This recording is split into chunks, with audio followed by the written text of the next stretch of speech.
If you're thinking about retiring overseas, you probably assume you're the one trying to convince another country to let you in. But something very different is happening. Some countries are actually competing for retirees like you. They're creating special residency programs, offering financial incentives, lowering certain barriers, and designing programs specifically to convince foreigners with retirement income to come and stay. And there's a reason. To the right country, an American retiree can be surprisingly valuable. You arrive with money earned somewhere else. You rent or buy a home. You shop locally. You eat at restaurants. You pay for healthcare. You travel. You hire local services. And generally, you're doing all of that without arriving to compete for a local job. That's a pretty attractive deal. Which is why countries from Latin America to Europe to Southeast Asia have created their own versions of the retirement welcome mat. But here's the part most people miss. They're not all competing for the same retiree. Some countries are trying to attract someone living primarily on Social Security. Others are targeting retirees with pensions, investment income, or substantial savings. Some compete with low financial requirements. Others compete with taxes, healthcare, lifestyle, or long-term residency.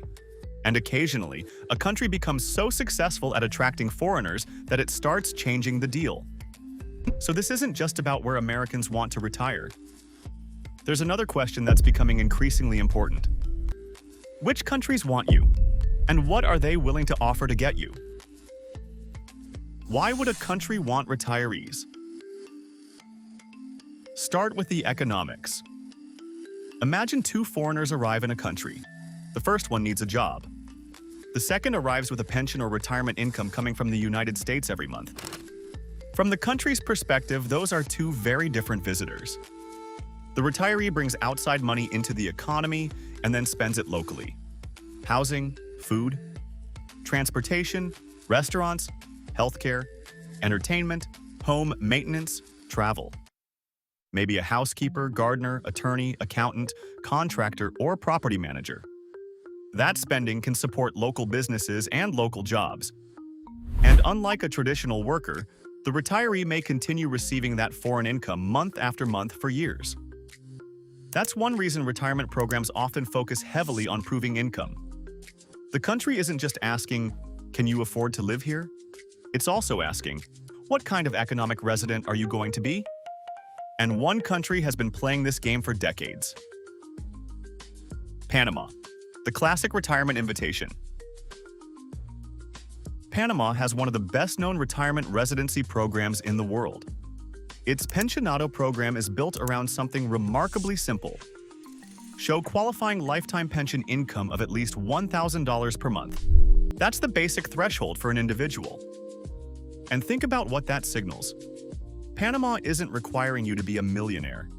It isn't saying you need a giant investment portfolio.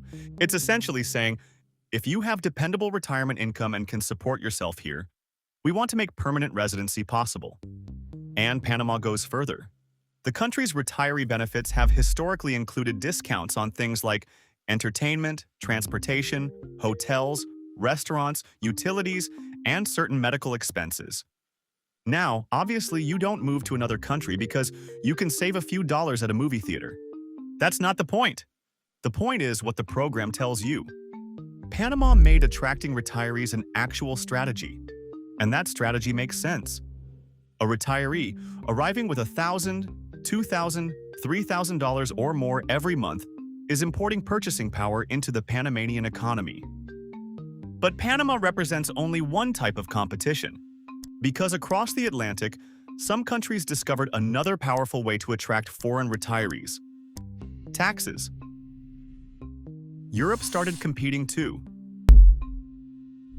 For years, Portugal became one of the most talked about retirement and relocation destinations in Europe. Weather, coastline, healthcare, relative affordability compared with many parts of Western Europe. And, for a period, very attractive tax treatment for certain new foreign residents. That helped turn Portugal into a magnet for retirees and other foreigners. But Portugal also illustrates something important about these programs. Success can change the equation. As foreign demand increased, so did political pressure around housing and affordability. And some of the incentives that helped make Portugal famous were eventually changed or eliminated for new applicants. That's an important lesson. A country's invitation is not necessarily permanent. Governments change, tax policies change, visa requirements change, housing markets change. And what looks like an incredible opportunity today may look very different 5 years from now. But Portugal wasn't the end of European competition. Other countries saw the same opportunity. Greece, for example, created special tax treatment aimed at qualifying foreign pensioners who move their tax residence there. Parts of Italy have offered their own preferential tax treatment for qualifying foreign retirees who relocate to certain areas. Again, ask yourself why. Why would a government deliberately create a financial incentive for a retired foreigner to move there? Because that retiree doesn't arrive empty-handed. They bring income, savings, consumption, and potentially years of spending. But Europe isn't the only region competing. And this is where the strategy gets even more interesting. Southeast Asia wants a different retiree. Malaysia has taken a very different approach. It's Malaysia. My Second Home program, MM2H, isn't primarily designed around someone arriving with a modest monthly pension. The current program has multiple tiers. Under the federal silver category, for example, the fixed deposit requirement is $150,000. There's also a compulsory property purchase under the program. That immediately tells you something. Malaysia isn't competing with Panama for exactly the same retiree. It's targeting someone with more assets. And at the higher levels, the requirements rise dramatically. But Malaysia also offers something else. A modern country with widely spoken English, highly regarded private healthcare, developed infrastructure, major international airports, and a cost of living that can still be considerably lower than many parts of the United States. In other words, Malaysia isn't saying, "Come here because we'll let almost anyone in." It's saying, "If you meet our financial profile, here's what you can get in return."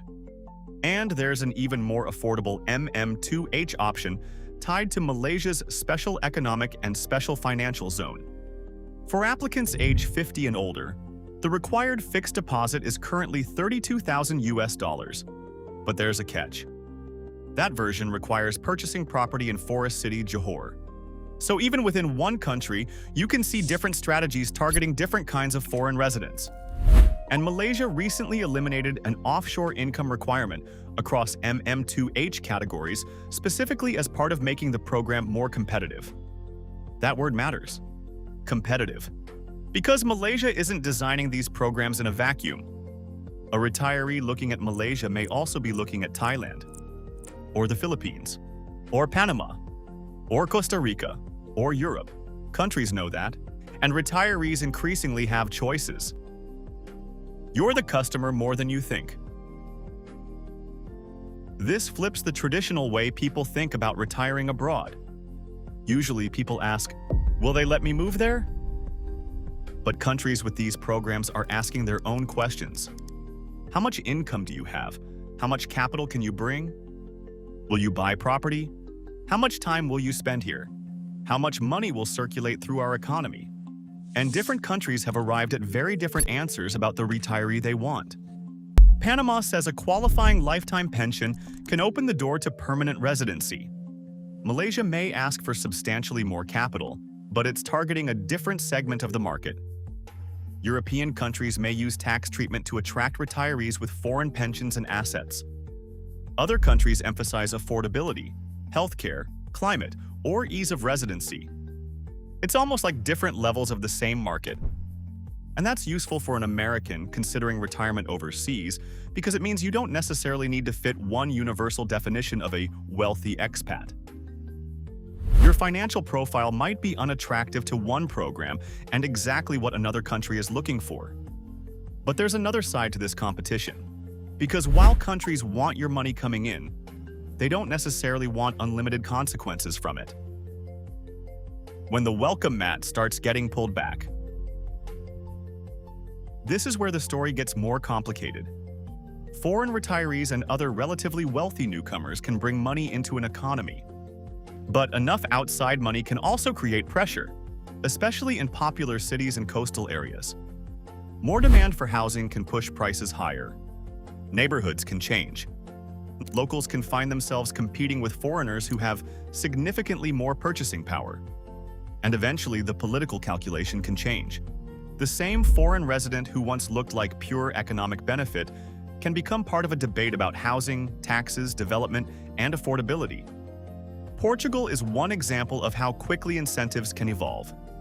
Malaysia has also changed MM2H requirements substantially over the years. That's why I wouldn't choose a retirement destination based solely on today's visa brochure. The better question is, why is this country offering me this deal? If you understand what the country wants from you, the rules begin to make more sense. A low pension threshold? They may want steady foreign spending, a large bank deposit. They're targeting capital, a mandatory property purchase. They want investment flowing into real estate. Preferential tax treatment? They're trying to attract foreign income and wealth. Minimum stay requirements? They want actual residents, not just people collecting a visa.